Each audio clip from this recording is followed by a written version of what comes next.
Hello friends, कैसे हो आप सब। आज हम एक्सप्लेन करेंगे वन पीस की न्यू एपिसोड 1123 को। लास्ट कुछ एपिसोड में हमने गाप को ब्लैक बीड पैरेट से लड़ते हुए देखा था, जहां उसने कोबी को बचा लिया लेकिन वो खुद पकड़ा गया। वीडियो को आगे देखने से पहले चैनल को सब्सक्राइब जरूर करें। एपिसोड के स्टार्ट में हम एग हेड के आइलैंड को देखते हैं। बीच पर सुबह का वक्त होता है और सूरज निकलता है।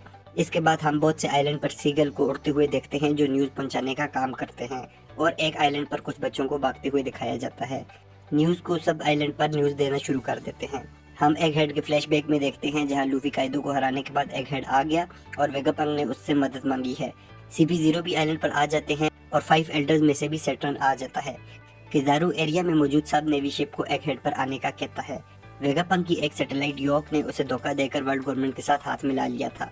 प्रेजेंट टाइम में सब लोग न्यूज में पढ़ते हैं कि गाप पायरेट आइलैंड पर पकड़ा गया है और लूफी और उसके क्रू ने वेगापंग को हॉस्टेज बना लिया है। मकीनो भी इस न्यूज को पढ़कर परेशान हो जाती है, तो मेयर कहता है गाप लेजेंड है, वो जरूर बच जाएगा। मकीनो अपने बच्चे को उठाती है और कहती है ये अभी से लूफी को पसंद करने लगा है। गाप की न्यूज सुनकर ददान भी परेशान होती है और सोचती है कि लूफी और गाप कर क्या रहे हैं। अचानक हवा तेज होती है और एक अर्थक्वेक आता है। उस अर्थक्वेक की वजह से सुनामी आ जाता है, जिससे सब ब्लूज इफेक्ट होते हैं। नरेटर हमें बताता है कि इस अर्थक्वेक और सुनामी से सारी दुनिया पर असर पड़ा है। ये सुनामी लुलूसिया किंगडम के गायब होने के 6 दिन बाद आया है।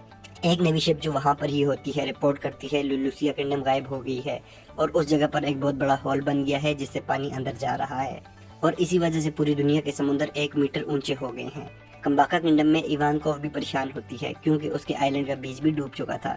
जो आइलैंड बिल्कुल समुद्र के पास थे अब वो डूब चुके हैं। एग हेड के आइलैंड के बाहर 100 से ज्यादा नेवी शिप आ गई थी।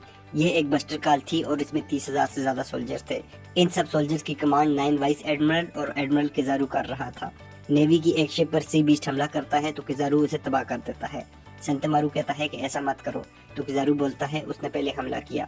किजारू खाना खाते हुए संतमारू से कहता है तुम सरेंडर कर लो, मुझे तुम्हारे लिए डर लग रहा है, लेकिन वो इनकार कर देता है और कहता है वेगापंग ने पासिफिस्ता तुम्हारी लेजर से पावरफुल बनाए और तुम वेगापंग को ही मारने आ गए। किजारू कहता है वेगापंग ने हिस्ट्री पढ़ने का जुर्म किया है और मैं तो बस नेवी की एक कठपुतली हूँ। सेंट सैटर्न एक वाइस एडमिरल से कहता है कि किसी को पता ना चले मैं यहाँ हूँ। उसे बताया जाता है कि CP0 ने अभी तक अपना मिशन पूरा नहीं किया। वेगापंक और उसके सैटेलाइट सेराफिम, स्टारहेड और CP0 सब इस वक्त लेबो फेज में हैं। वहाँ बैरियर होने की वजह से हम अंदर नहीं जा पा रहे और हमें कुछ नहीं पता कि अंदर क्या हो रहा है। सैटर्न पूछता है कि आइलैंड के बाकी लोग कहाँ हैं, तो उसे बताया जाता है वो कुछ शिप में यहाँ से निकल गए हैं। सैटर्न बोलता है उन सब की शिप को डुबा दो, क्या पता किसी को कुछ पता हो। सैटर्न को ये भी खबर दी जाती है कि बोनी भी आइलैंड पर है, तो वो कहता है हमें अब उसकी ज़रूरत नहीं है, उसे भूल जाओ। उस टाइम योक आइलैंड से मेरी जहाज कॉल करती है, जिसे एडमिरल की जरूर टैप करके सुन रहा होता है। योक एल्डर से कहती है क्या तुम लोग मुझे भी मारना चाहते थे, मैंने ही तुम्हें वेगापंक की हकीकत बताई थी। वो पूछते हैं सब कहाँ है, तो योक कहती है अब ये आइलैंड मेरा है और मेरे पास सेराफिम भी है। जुपिटर उससे पूछता है क्या तुम मदर फ्लेम बना सकती हो, तो वो हाँ में जवाब देती है और कहती है तुम वेगापंक की लैब को तबाह नहीं करना और मुझे टेंड्यूबिटो बना दो, तो फिर मैं ये डील मान लूंगी। एल्डर इस बात पर राजी हो जाते हैं, तो योक कहती है अगर तुम ये सब बातें मान ही रहे हो तो मुझे आकर बचा लो। सब स्टारहेड वहाँ आते हैं और लूफी भाग कर योक के सामने आता है। योक कहती है कि स्टारहेड मुझे मार देगा। इसके बाद हम वन पीस की न्यू ओपनिंग देखते हैं जो यहाँ डिस्कस नहीं की जाएगी, वरना आप लोग स्पॉइल हो सकते हो। ओपनिंग के बाद हम दोबारा योक को देखते हैं जिसके ऊपर जोरो ने तलवार रखी होती है और स्टार हेड्स उसका सारा प्लान समझ गए होते हैं। फ्रेंकी रॉबिन का पूछता है जो जख्मी होती है, लेकिन वो कहती है मैं अब ठीक हूँ। CP0 में काकू भी जख्मी हो गया है। हमें योक को पकड़ने का सीक्वेंस नहीं दिखाया गया, तो इस टाइम में रॉबिन और काकू जख्मी हुए होंगे। लूफी योक से डंडन मुशी लेता है और कहता है हम इसका इस्तेमाल करके साइलैंड से जाएंगे, और इसके साथ एपिसोड खत्म हो जाती है। आपको ये एपिसोड कैसी लगी हमें कमेंट करके जरूर बताएं।